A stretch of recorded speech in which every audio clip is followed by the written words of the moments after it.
Hello, everyone. We're gonna get started. My name's Naomi. I work at Rainbow Health, and I'm gonna be introducing our two. I'll stand in the middle of them while doing this introduction. Really hard for you. Our two speakers today. So first I'll start off by talking about Jess. Goodness, words are hard. Jess Braverman, the legal director at Gender Justice, where she ensures that their litigation strategies not only promotes the dignity of her clients, but also advances Gender Justice's mission of removing barriers to gender equity.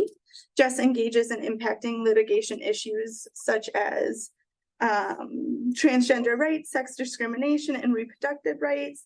Jess came to Gender Justice from Hennepin County's Public Defender's Office, where she spearheaded the office's special litigation unit focusing on racial profiling in policing. Minnesota Lawyer honored Jess as one of their 2021 and 2022 Attorney of the Year, where she earned the 2020 Equity and Justice Award from the Minnesota Lavender Bar Association. And then we have David Brown, who is our keynote speaker today. And is a longtime bilingual civil rights lawyer. Well, we already said that. Oh, Was everyone here for my introduction, the last one? yeah. Yeah, we've given an Okay, introduction. then we don't have to do that again. Thank you. I didn't write that. Yeah, I didn't write that, so I was. So can I give the more important introduction? Oh, Which is yeah, that when go we for it. were tiny little babies in law school, but when they admitted infants into law school, we interned together at TLDEF. This would have been in 2006, 2007. We were the first. So We were the first. we were Yeah. the first. Yeah, I raised $5,000 for my summer, which also made me, I think, TLDEF's first paid employee. I was a Pauline Park Oh, fellow. there we go. Yeah, Yeah. Oh, you were the. Oh my god, I love it. Yeah. Yeah. So we were TLDEF's first fellows. We were TLDEF's first employees. Yeah. Um, And then we reunited in 2019 when I started working at Gender Justice. We were co-counseling with the Lawyering Project on our abortion litigation. And then someone was like, oh, someone from the Lawyering Project knows you. And I was like, who? And it was David Brown. And also in 2007, there were no stock photos of trans folks. And so if we just took pictures of kind of ourselves and to put on the website. So if anybody wants to see a picture of Jess from like 2007, go to transgenderlegal.org and she will be rotating through at the top. Yeah. They're like, you look queer on our website. Yeah, No, yeah. You're not exaggerating or like wrong no, in any way. that's literally Exactly what it was, yeah. And they looked at me and they were like, I don't know. You don't look that good. Yeah. Gender normative. All right.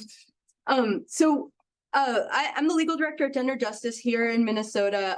I got over COVID, but I have asthma, so I don't want to freak everyone out. The COVID's done, but I still sound as asthmatic. So in Gender Justice, we litigate a lot in state court, not exclusively, but a lot, and we do transgender rights, other LGBTQ rights, abortion rights, sex discrimination, sexual harassment, all kinds of stuff. And our model is kind of like, it all comes down to bodily autonomy. So we don't have a like, this is the trans unit, this is the abortion unit.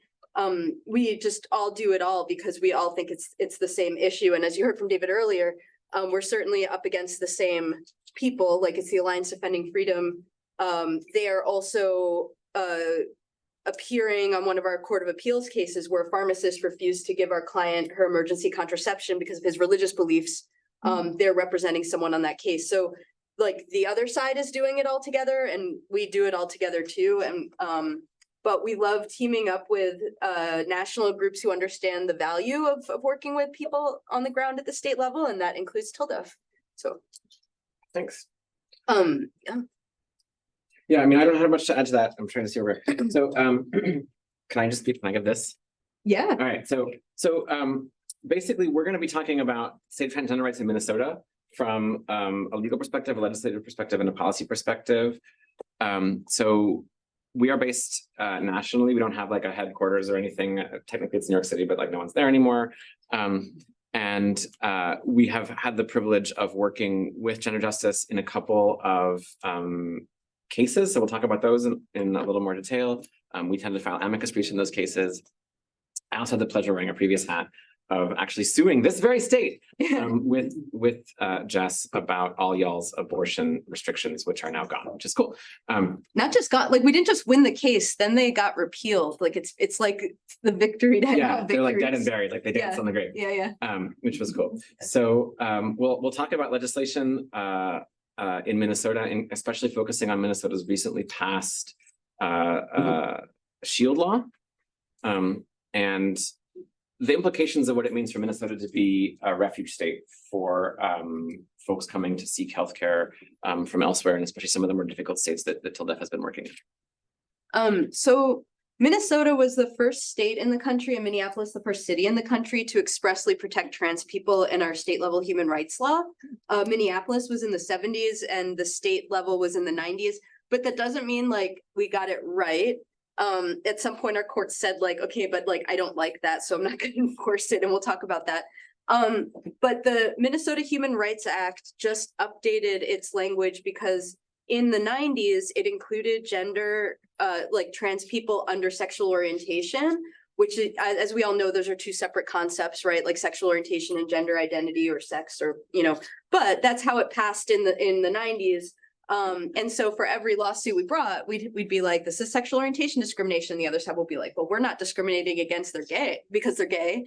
We're discriminating against them because they're trans. And we're like, well, you can't do that. And somehow we still have to litigate after people say like, we are discriminating against trans people because that's the nature of trying to fight for trans people in the courts, but we'll talk more about that.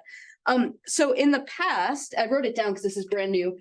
Sexual orientation meant having or being perceived as having an emotional, physical, or sexual attachment to another person without regard to the sex of that person. So what you'd normally think of for sexual orientation, or having or being perceived as having an being perceived as having a self-image or identity not traditionally associated with one's biological maleness or femaleness.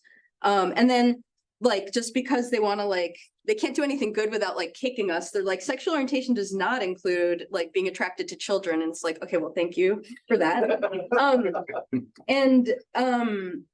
Like there's a real fear that like if a restaurant kicks someone out because they're like, you know, having sex with like a child, like the restaurant, you know, they'll get sued for discrimination, and then the Minnesota Human Rights Act will protect them. Like it's just absolute nonsense. So now they took trans protections out of sexual orientation. They put it in a separate section called gender identity. Means a person's inherent sense of being a man, woman, both or neither. A person's gender identity may or may not correspond to their assigned sex at birth or to their primary or secondary sex characteristics. A person's gender identity. Oh man, I was excited and I didn't paste the whole thing.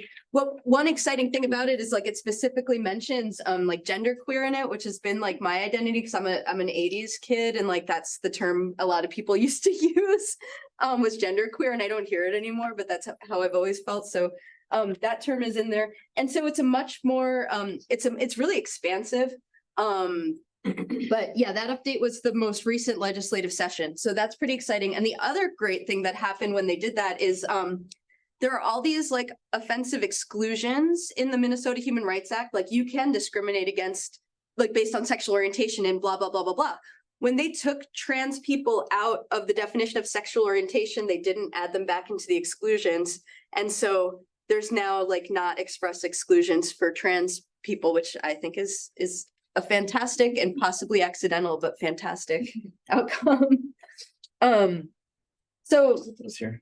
Yeah. Okay, so just to emphasize, right, this is so much better than what we see at the federal level. So everything that I talked about at the federal level, we as lawyers have to kind of shoehorn it in under sex discrimination.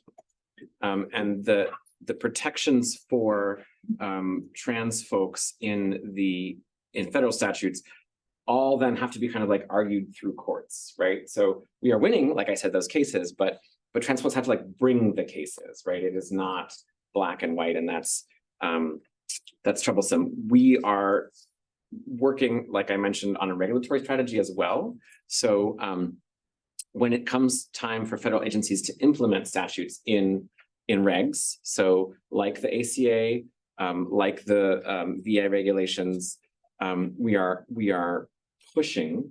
While administrative agencies still exist. Yes, federal agencies to issue regulations that say when a statute says sex, it includes transgender status, for example.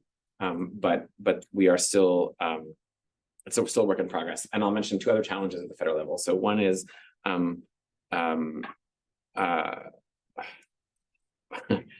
will call it, I can never pronounce his name. Who's the judge in Amarillo? Kaczmarek? Yeah, is it how you say Kaczmarek? Yeah, so there's two judges. So you all probably know that federal courts are divided up into districts, right? The Northern District of Texas is one of them, but I call it the Northern District of O'Connor and Kaczmarek because there are two particular judges there, Reed O'Connor and whatever his name is, Kaczmarek in Amarillo, who every time a federal agency issues such a regulation, they will say that's unconstitutional or that's not a proper implementation of the statute or so on, and that has to be litigated up too. So there's kind of like double litigation on that front. And then the second major difference between Minnesota and federal law is the American with Disabilities Act prohibits discrimination on the basis of gender dysphoria. But again, that has to be argued in court. And in particular, the ADA, talk about kicking folks when they are down, contains an exclusion for gender identity disorders not resulting from physical causes. What does that mean? So like philosophical, like. Yeah. What does that mean? It means, I'm terrible with names, y'all. I'm sorry. Who was that senator from like, he was like the second half of the 20th century from North Carolina, Strom Thurmond, I think, South Carolina, sorry. Yeah. And Jesse Helms got together and like put that in there, right? So what that provision of law means is that Jesse Helms and Strom Thurmond hate trans folks, right? But what does it mean in practice? Like, we don't really know, right? So every time we try to represent clients, bring an ADA claim saying they've been denied, let's say, healthcare or whatever because of gender dysphoria, we have to litigate that too, that gender dysphoria is not a gender identity disorder stemming from non-physical cause. So Minnesota is a lot better in that respect. Yeah. Better in like theory. We'll talk about that. Did someone raise their hand? Did I? So the one other thing I want to talk about before we go over to like the case law that's been decided under the Minnesota Human Rights Act is what courts are doing with Bostock, because you talked about Bostock earlier.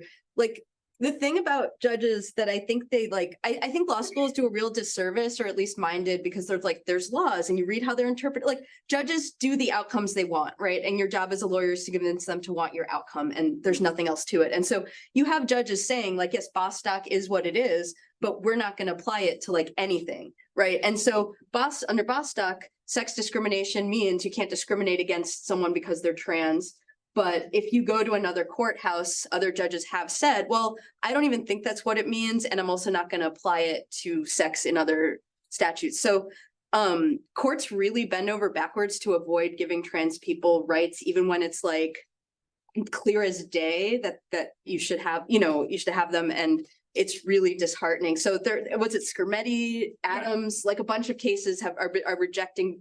You can't reject a Supreme Court precedent, and yet the funny thing about the Supreme Court is like, you can ignore them. They ignore themselves. Like everyone ignores them on a daily basis. They are actually like, the whole thing is weird, right? Because they'll say like, abortion's constitutionally protected. Like, did that stop anyone from passing anti-abortion laws? They'll say like, sex discrimination is trans discrimination. Does that stop anyone from discriminating against trans people? So like, including the Supreme Court themselves, everyone ignores them, and maybe we should too. I mean, it sounds fun. Like, I'm not even joking. And I do, like, we bring litigation in Minnesota where we're like, well, I don't care, and we sue. Yeah.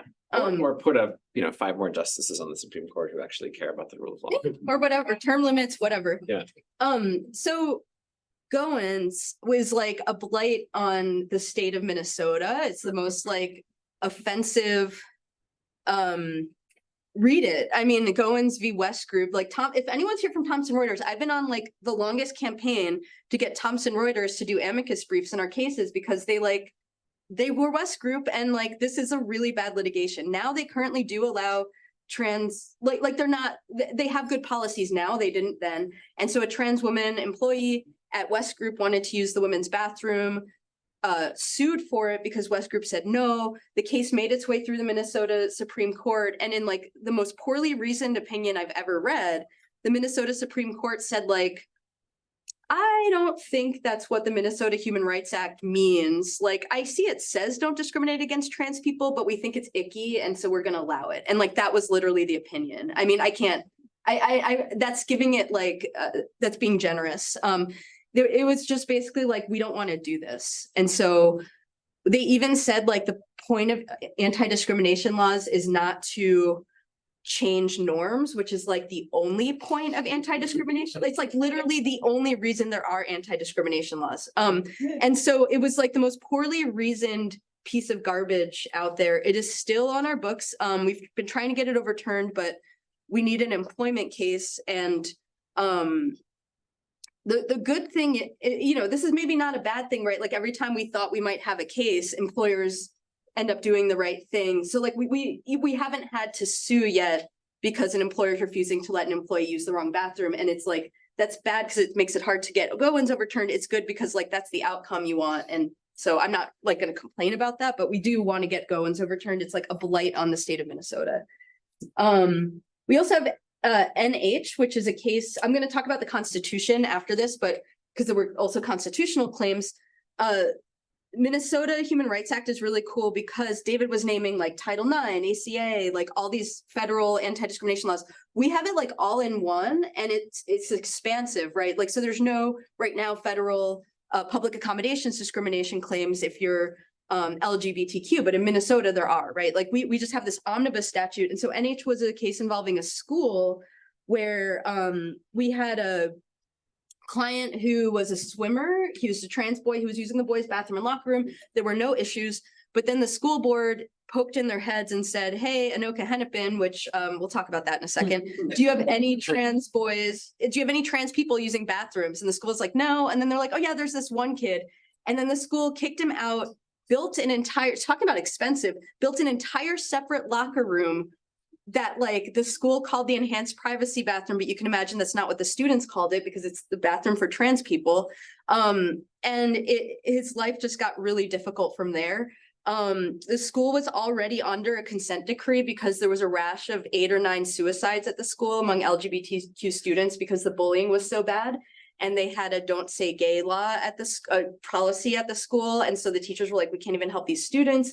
So they were already under a federal consent decree when they did this. So we sued them, we won, they had to pay out a lot of money, and the court, we were trying to get the court to overturn Goins, but what the court said was like, we're just like, yeah, Goins is really stupid, but we're not going to overturn it. We're the Court of Appeals. I can't like overturn the Supreme Court, but we're not going to extend it to the education provision of the Minnesota Human Rights Act.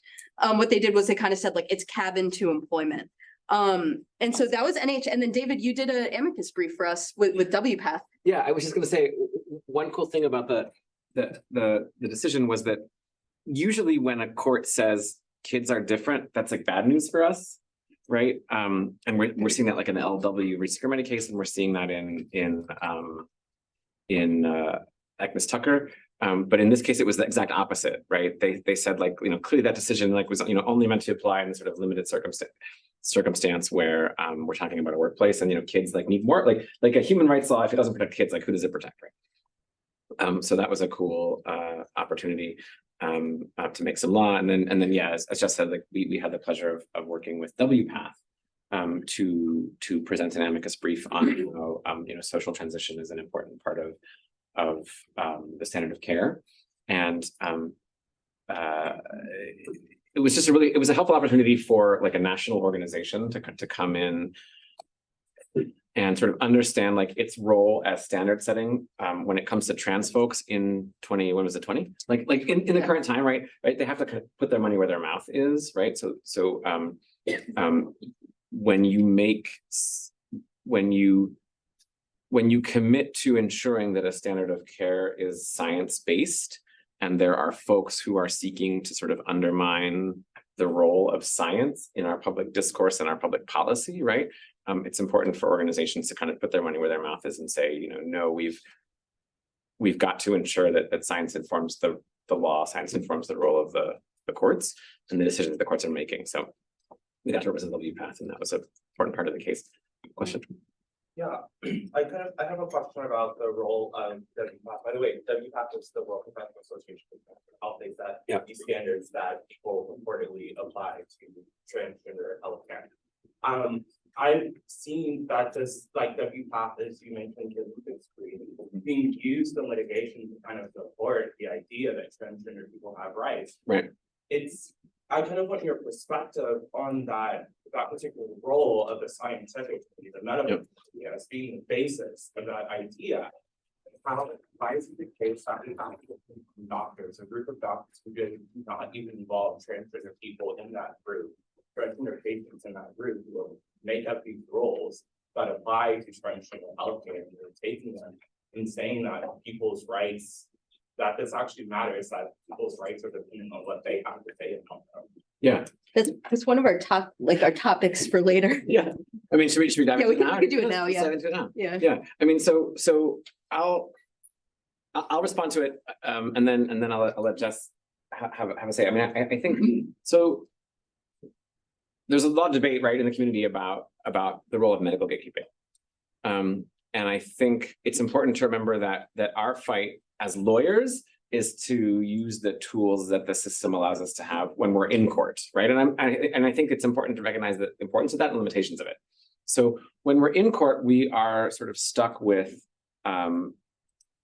what courts define as expertise, and that is it's sort of two roles. Very formally speaking, under the rules of evidence, right? You have to get scientific evidence in the record if it meets certain sort of scientific standards, right? So if we're talking about these questions about like, does healthcare work? You have to have a witness who can sort of testify in court that they have what is the standard under Daubert? It's We're a Frimax. yeah, you're a Fry state. I don't have it memorized. Essentially that they're qualified to testify about something on the basis of education, experience, or training, and that their opinions are based on essentially reliable methods, reliably applied. And so in practice, courts have considered this question of whether trans healthcare actually works through the vehicle of putting an expert on the stand, usually a doctor on the stand, although not always. Sometimes it can be a mental health professional who doesn't have like an MD. And to say, yes, I am an expert in this field. I am qualified on the basis of my training, education, and experience to apply on whether trans healthcare works. And I applied the scientific method, and based on the results of the use of the scientific method, I can prove that trans healthcare works. That's one way of doing it. And then the second way is through amicus briefs like the WPATH one. So judges, fortunately or unfortunately, typically give more consideration to amicus briefs when they are representing either kind of established institutions or people with fancy credentials after their names. So that is one reason why we tend to put these things in. But also, we think it's very important, at least at TLDEF, and I won't speak for Jess, but we think it's important that doesn't limit us to putting in other kinds of voices as well, right? So I think we should be limited. yeah, right. Yeah. So for example, in the land case that I mentioned out of Georgia, right, we actually had expert witnesses who were doctors who testified, but then we also had an expert who was, her name is Chanel Haley. She is the head of the Trans Health Access Project for Georgia Equality. She is a Black trans woman, has I believe no college degree, but who has spent 30 years on the front lines fighting for healthcare access for trans folks in Georgia. And she was able to put in an expert opinion about how the lack of healthcare access in Georgia affects trans people negatively. And I was, able to say, this is on the basis of her experience, education, and training, right? Even though she doesn't have these like standard credentials, and even though she's not necessarily a conventional scientist. Also, as an aside, I got a law firm to pay her $300 an hour, the same rate as my doctor in the case, which felt awesome. So we try to have both of those two perspectives inform our cases together, right? The kind of traditional expertise and the what I would say is the community-based expertise, the trans community speaking for itself. But the reality is, I think that first piece is really kind of, it's pretty indispensable, at least, given our current. That's a more optimistic. I was a public defender for 10 years when Yeah. people are like, what laws can I pass? What policies can I pass? I always say none, repeal, repeal, repeal. All laws are stupid and have like bad consequences, not what you intended. And like, you can't, like, hate crimes laws, right? Like, prosecutors are set up to prosecute low wealth Black people. If you pass hate crime laws, that's who's going to be prosecuted for hate crimes. You're not going to like bag a Nazi, like, like the system's not set up for that. And so in my view, like, I would never stand in the way of someone who feels like the law is a tool for liberation. If people have creative ways to use the law as a tool for liberation, like, I will not say no. Like, I'll say, yes, what do you need from me? How can I help you? That's not my view. For me, the law is at best harm reduction, and it doesn't even do that. And I'm like the worst candidate for legal director. I don't know how I got my job. Like, seriously, like, I think the law is really limited. It's all a bunch of gatekeepers, and you have to go beg a gatekeeper to like give you health care, like education. Like, it's pathetic, but it is the system we have. And so I think it's healthy to talk about how the law can be used better. I think it's also healthy to say, like, this is a really limited tool, but what's the most good we can do for it? Like, if I have a trans client in prison who's miserable because they're in a men's prison, like, yeah, I am an abolitionist. I think why the hell is like this person in prison? But they're suffering, and they would be suffering less in a women's prison. And so you kind of have to have this, like, what do you want me to do? What is the solution here? Because I can't get you out of prison. You have a mandatory minimum. I've tried, as a public defender, I tried to get judges to ignore mandatory minimums, and it was not effective. It's like 70-page briefs that the judge just like throws in the trash. But like, it's you got to decide, like, if you're a lawyer, a law student, or whatever, you got to decide what you're going to do with your law degree and what the limits are. Like, I'm a bummer there. I don't think the law can be used as a tool for liberation, but that's not to say that, like, if someone came to me, had an idea and wanted to do it, I don't stop them. Like, I'm like, yes, do it. Like, I'll support you. I'll help you write a brief. But like, that's not my view. I think like liberation is like not going to be litigated, like our liberation is not going to be like litigated is my view. But it's kind of a bummer, right? Like, I have to go to a court and I have to get like a cis white random person to feel what I said before is true, right? Like, judges make the rulings they want to make. It's not like balls and strikes. It's not like, you're not going to win if all you do is read case law, right? Like, you're not going to be an effective lawyer. And so how do I get a judge to rule in favor of a trans kid when that judge isn't trans, has no trans friends, does not have trans kids? It's like, I have to either make it relatable or risk losing, right? And I can have that conversation with my client, which is like, there's no authentic way to present your identity in a courtroom. I can do it, right? Like, but it's like, if I can like stand up and say, like, I'm a like demi-femme sexual, like, I can do that, and I'm happy to. And if any client ever wants me to, I will. There's consequences for doing that. And like, anytime you're trying to convey your life experience to a rando gatekeeper, like, things are going to get lost in translation, and you end up with case law that's like, this child is consistently, persistently, and insistently trans. And it's like, I'm a genderqueer. I'm 40 years old. I don't know my pronouns, and I'm arguing like this kid's gender is never going to change. And like, that's so stupid. But does it win? Sure. And does it alleviate their suffering? Like, yes. And does it get them the healthcare they need? Yes. And so you're always making trade-offs. There's nothing you could do in the law that's like good or pure. Like, you can do harm reduction. So I'm sorry, that's a bummer, but that's my like, that's my 10 years as a public defender. It's like, this is all nonsense. Yeah. So we've got all these laws. To me, they're pretty black and white. But then you guys present your case, and the judge says, I don't agree. And he just makes his own personal judgment on what ruling is. So what the hell good is the law?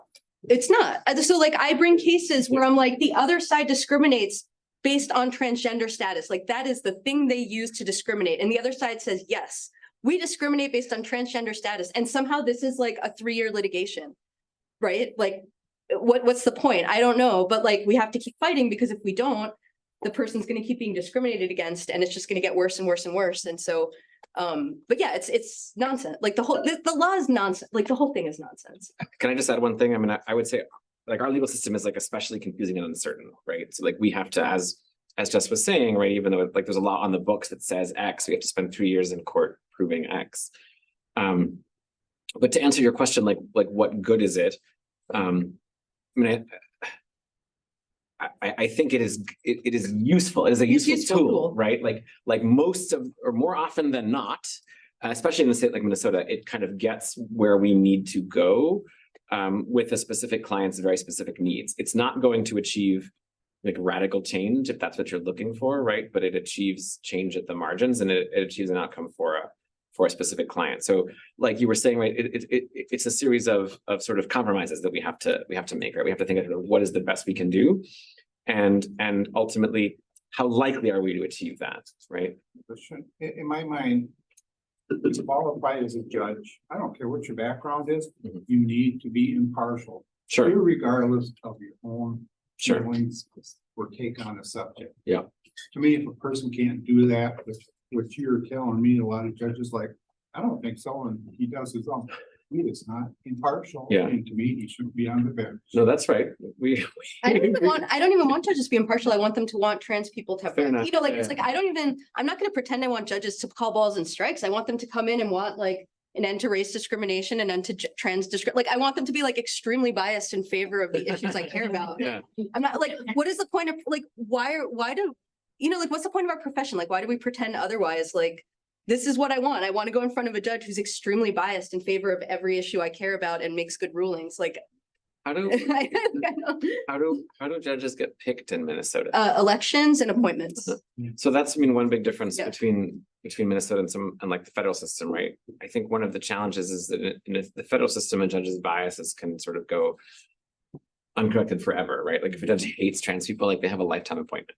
And that's what we're looking at in another district of Texas. But it sounds like there's at least We're like so far off our outline, but the problem with judicial elections, which is not, you know, you can talk to a lot of people who are experts about the judiciary and who will talk about like the benefits of appointments versus elections versus whatever, like what's more subject to manipulation, what's more subject to money and special interests. My view is like, that's an important conversation to have, but like, I live in the like, this is the system we have, like, what do we need to do? And the problem is, I know the judges, like when Hennepin County is running judges, I know everything about all of them because I was a public defender in Hennepin County and appeared in front of all of them. But if I go public and say, yeah, this person's an asshole, and then I'm trying to get a client out of prison, right? It's kind of flawed in the sense that the people who know the most about the judges can't really say much. So I used to feed information to my friend who does a judge's guide, who would put out the things I said about the judges, not for me, but like, you know, it's a flaw in the system, and right, it's susceptible to big money, right? Like if someone comes in and throws a ton of money behind a judicial race, like they're probably going to win because like no one's throwing money into judicial races, right? Like it's easily manipulable. It's maybe better than appointments. I don't know. Like judges in Minnesota care. Like if I'm preparing for court, this is so far off, but like if I'm preparing for court, let's say I have a client who stole a catalytic converter, I can like read all the statutes I want, but the thing I really need to read is like, did Star Tribune do another freaking like 10-page piece about catalytic converters? And am I going in front of a judge who just read about the like plight of like people and their catalytic converter? You know, like that's probably more important than what the law says. And so it's important to just be a realistic person, right? Like none of this is meant to be like so cynical. Like I've been a lawyer since 2009. When did we graduate? I don't know, something like that. Like, and I love it, and I still do it. Like, it's not cynical. It's just realistic, and it's like how we're effective, right? Like, we both tend to do well in court.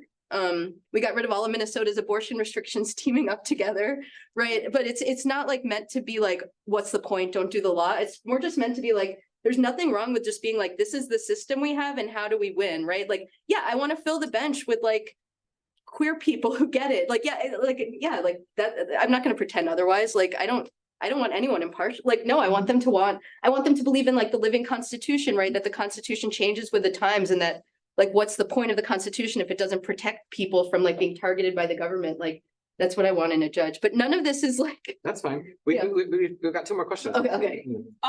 So I know that there is a couple of physicians that are looking to sue health insurance under the guise of them practicing medicine without a degree.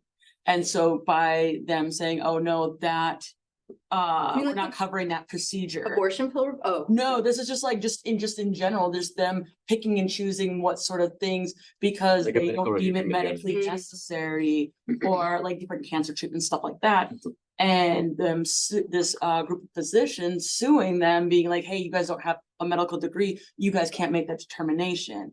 And I'm just curious on, you know, if that does go favorably, that is also another vehicle that could be used to repeal a lot of these anti-trans healthcare bills. that are in Like why are place. health insurance companies Right. deciding what is and isn't medically necessary? Right. Yeah. So, It's not a claim that I'm familiar with. I think it would depend really on state law, right? So this is one of the difficulties of healthcare law in this country, is that medicine is regulated at the state level. So I think it would depend on, you know, whether a state law that regulates the practice of medicine is, you know, reaches that situation where a healthcare. So this actually happened to me. I had an accident. I got run over by a truck. that's why David keeps, Yeah. So I keep sitting down because yeah, my legs it's like literally run over by a truck. titanium. Yeah. And the health insurance company sent a doctor that said, you don't need physical therapy. And I was like, I didn't know about that. Like, I can't walk and I used to be able to. But is walking medically necessary? Yeah, right, exactly. And so I contemplated for a second, like, is that doctor really like practicing medicine, right? Or is like something else going on here? And obviously the answer is the latter thing. But I honestly don't know, you know, whether a judge, again, would be willing to sort of stand up for, I think, the first time anywhere in the country, right? And say, you know, when an enormous health insurance company like United Healthcare, which is one of the world's largest corporations, is paying a doctor to make a decision about a patient that they've never examined, you know, never seen, and has a financial incentive to decide adversely to them, is, you know, practicing medicine but inappropriately. That would be Jonathan Mitchell. yeah, right, like a lift for that judge that I've never seen happen. So, But it's creative. Like, yeah, yeah, it's super creative. be creative. On to that though, I mean, the issue of medical necessity as something that's coming up at the next iteration. So for states that are not actively, Sorry, I have tinnitus. It's really loud, so I have trouble. sorry, but yeah, so states who are allowing for healthcare to provide trans healthcare. The challenge now is that, you know, facial feminization surgery, things like that are not something that it's like an unequal discrimination. Because health plans don't usually pay for facial kind of surgeries, but there, you know, there's other things that we can say, oh, you know, breast augmentation or whatever, not augmentation, but masculinization, that happens. You can get reconstructive things because of breast cancer, masculinization, you know, you can't discriminate. But for facial feminization, electrolysis, things like that, there's a big barrier there because the health plan says it's not medically necessary. The literature by WPATH is not strong enough, cited by WPATH, is not strong enough to show that it's really medically necessary. The science isn't there yet. And then we have, you know, doctors and patients saying this is medically necessary. This is the person's life at stake. And I think through our, in my state's court, or my state's legislature, the community tried to pass a bill saying this is medically necessary. And the health plans and health systems said, you can't tell us what's medically necessary.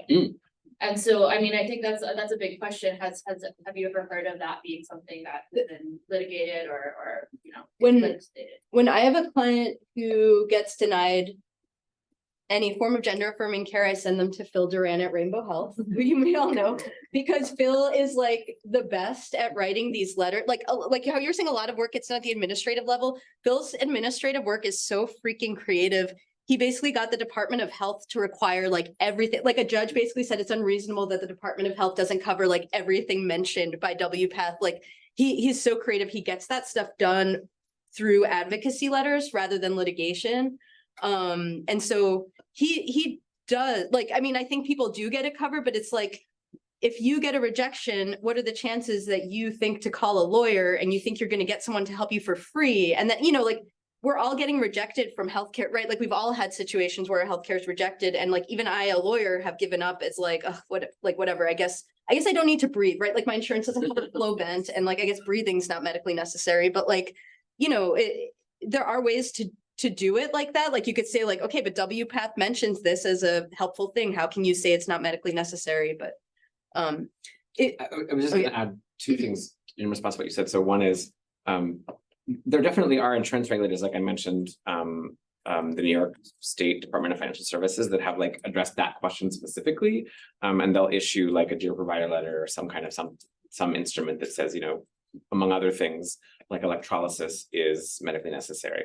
I will also add, inside of Minnesota, Phil Durant, yeah, absolutely the place to go. Yeah. Outside of Minnesota, I just put our website up there. This is like a mini site that we have specifically for health insurance denials, and it contains kind of all of the tools that we hope somebody might be able to use to advocate on behalf of themselves to appeal a denial. And if they can't, if that doesn't work, we would consider representing them in like a lawsuit. And I would love to make some precedent about this question. So if anybody say has been denied or know anyone who has been denied, like electrolysis coverage by, let's say, United Healthcare, What about TRICARE? please let me know. I'm sorry? What about TRICARE? I know that's kind of like, Yeah. I mean, TRICARE is an interesting one because there's like a statute, right? So we'd have to explore it a little bit differently, but there's some wiggle room there. So let me know. Can I say, we have like very little time left and I'm supposed to be talking about Minnesota. So, I'm gonna like commandeer the last minute to talk about Minnesota. So Minnesota was the first state in the country also to, in our NH case, we brought constitutional claims basically saying that it goes against the Minnesota Constitution to refuse to treat trans boys like other boys, trans girls like other girls, right? And we were successful. And as far as I know, we're the first state in the country to successfully protect trans students in our Constitution, which is really important because all of the attacks right now at the federal, like the state and federal level, they're really going after trans kids. And so we have precedent in Minnesota that there's constitutional protections, which is amazing. And then someone asked a question about prisons. We represented, and I have her permission to say like anything and everything about this case. So we represented Christina Lusk, who was a trans woman at the DOC who was at Moose Lake, which is a men's facility. We sued and the depositions went so badly for the DOC, like to the point where like, I was like, you make your placement decisions based on genitalia. And they're like, no, we don't. And then at the deposition, I'm like, okay, so it's because she has a penis. And they're like, yes. I'm like, great, let's break for lunch. Like that's like how badly the deposition went for them. So we settled that case for a very hefty sum. And they now have, they hired our expert to be their gender affirming care coordinator. So when people are getting assessed, she's the one doing the assessments and she's really good. They can no longer make placement decisions based on genitalia. They have to stop dead naming people because they were like for absolutely no reason dead naming people. It was a really sprawling settlement and it was not a class action. So I always tell lawyers like you can sue too because no one's precluded now from suing. And so that was like a really positive thing, but it's like it's Minnesota, it's 2023. They had never put a trans woman in a women's prison. At the same time, it's like you win the case and it's like, okay, but my client's still in prison. She's out now, but it's like, well, she's still in prison and that sucks. And so it's like, what do you do with that? It's like I said, harm reduction. And so that's interesting precedent. And then do people want more questions or do we want to talk really briefly about the trans refuge law trans refuge law? Can you say something quickly about the Plan B pharmacy case? Did you mention? Yeah, that kid, so our client, let me do the trans refuge law first and then, so, in Minnesota last session, that we passed what's called a trans refuge law. It's good and bad, right? Like it protects, it's complicated. I think Katie, are you doing a thing on the trans refuge? Yeah, you're gonna cover, yeah, no, so what to say. but aren't you practice family law, right? So listen to Katie at the panel on the trans refuge law. But basically it impacts like when our courts can have jurisdiction for custody determinations, because there's limitations, right? Like I can't just like show up in Wisconsin and like file for custody of my kid, right? Like none of us live in Wisconsin. We have no connection to Wisconsin. Like that's not the right place to be bringing that case. In Minnesota, there's now a provision that's like, if someone's here for gender affirming care, let's say like they're in Texas, it was banned and now they come, like that's a basis to give a court jurisdiction over a custody determination. But custody is really complicated, right? Like it doesn't override the normal rules of custody. So let's say there's already a custody case going on in Texas. It's an open question of like, who will have the right jurisdiction, right? It's like the law is really limited in what it can do. The other thing it does is it helps protect people from extradition. So if you are a provider in Minnesota who provides gender affirming care, like North Dakota can't if North Dakota tries to get you extradited to North Dakota, let's say you served a North Dakota resident and they're mad about it, our governor doesn't have to extradite you. That's untested. And so obviously, as a lot of people know, under the US Constitution, like states have to extradite people, like it's required. But there is an open question of like, what if that person was never in North Dakota to begin with? So let's say you're in Minnesota, you provide the care in Minnesota, you've never been to North Dakota, you don't go at any point after. Does the Constitution require Minnesota to extradite you? Probably not. Like there's good case law on it, but it's untested. But if you leave Minnesota, like, yeah, you could get subpoenaed, extradited and all that. So I think what it mostly is it's it's very symbolic. Like it just says like, we support families with trans kids, we support gender affirming care. In the course of my career, I've gone back and forth on like the value of symbolic legislation. I think it's overall a good thing. The bad thing is like, we don't have the resource. I don't know if we really have the resources to like put our money where our mouth is, because like appointments are really backed up now. Everyone in North Dakota is coming to Minnesota for their gender affirming care appointments. We did sue North Dakota, and so hopefully that'll change soon. But like, so practically speaking, like, yeah, we're a trans refuge state, but like you now have to wait like months to get an appointment. And so that's hard. And so I would say like more than anything, it's symbolic, but at this political moment, that is valuable. But I wouldn't, if a provider came to me and said, can I provide gender affirming care from Minnesota, like over telehealth to someone in North Dakota? I'd be like, let's have a long conversation. Like, don't just read the law and do that. So that's that. So can you imagine yourself as a judge? No. I get kicked out because I won't send anyone to jail or prison. Like they would kick me out to like a specialty court or something. Like that's what they do, right? Like if something like the judges have a lot of power, right? So if you're the chief judge and you have a judge who keeps doing things that are too progressive, you could send them to like drug court or mental health court, and then they're not presiding over the bulk of the cases. And yeah. I also don't want to make decisions for people. People should live their lives. Does anyone have, I can answer the pharmacy question, but does anyone have any questions about the stuff we were supposed to be talking about? We barely know. Where's the best place to read more about the refuge bill?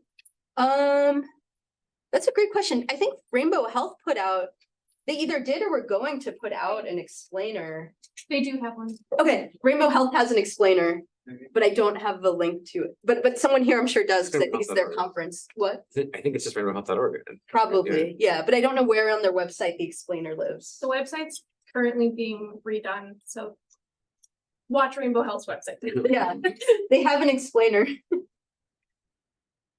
I work for an organization that would fall under the like public accommodations protections of the Minnesota HRA. I'm wondering what, if any, pitfalls there might be to like leaning heavily into that to make sure that we are in alignment in the way that we operate our facilities. Do you mean like being really public about it?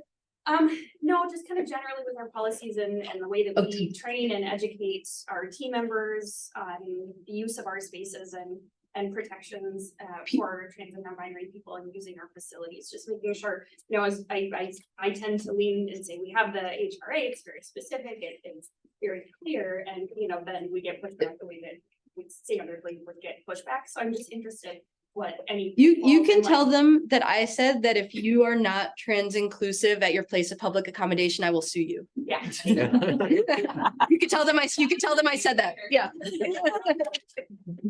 So we're like way out of time. So Yeah, it's the time to stop. yeah. Oh, the pharmacy. Oh, the pharmacy. Okay. This is like off the clock. So in up in Aiken County, we have a client who had a prescription for emergency contraception. So Plan B is available over the counter.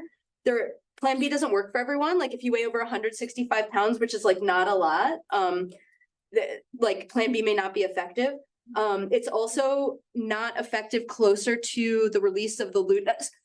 I went to an extremely religious school. I did not have sex ed, and I had to my coworker, Erin May-Quaid, who's like a state senator, had to teach me how pregnancy works so I could do my job. And so this is the only reason I know this stuff.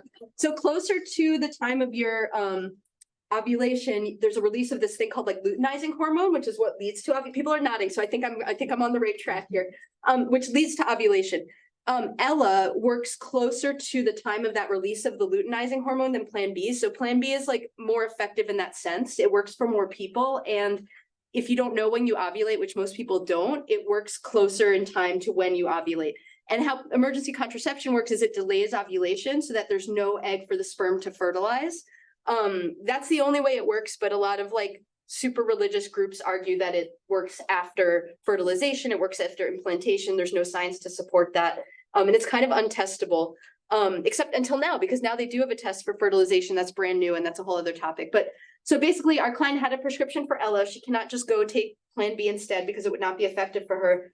She had a kid already and a very difficult and painful labor and didn't want to risk that again. And she was a foster mom. And if she had another kid, she wouldn't be able to continue to foster. So she went to go get her prescription. Her pharmacist refused because of his religious beliefs. She was the fourth person that he did that to. One was like a 20-year-old that he pulled into a storage closet to tell her that what she was doing was wrong. So then our client ended up having to drive 2 hours in a blizzard because she's in rural Minnesota just to get her medication.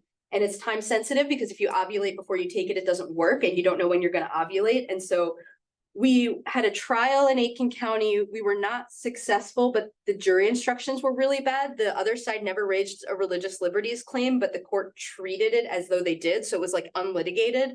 And so we're at the Court of Appeals now. That oral argument will be December 21st, and I'll actually be doing that oral argument. Are you saying that she had a written prescription that was approved? Yeah. And the medication therefore was filled at the pharmacy? He wouldn't fill it. He wouldn't, okay, He so, wouldn't give her the medication. But like he had it in stock They were ordering it. It's not, a lot of people don't know about Ella and it's in rural Minnesota. So like she called a pharmacy tech who ordered it and he canceled the order. It happens all the time. So that's a journey through like random things about me and David in Minnesota. I think we're supposed to be done, but we can. I was curious, is there, like, with the United Health data disclosures, is there any way to file for the cancellations? Oh, we have he admitted it. I know, but the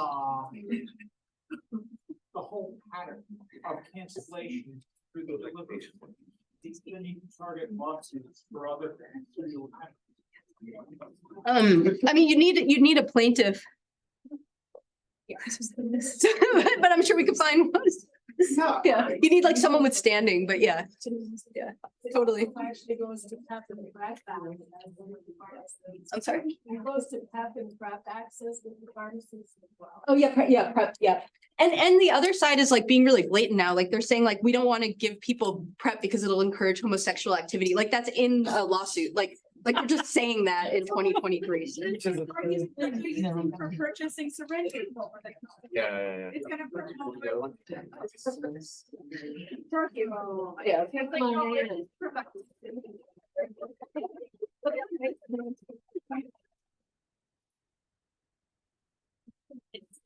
Oh, sure. You know, we're in New York City.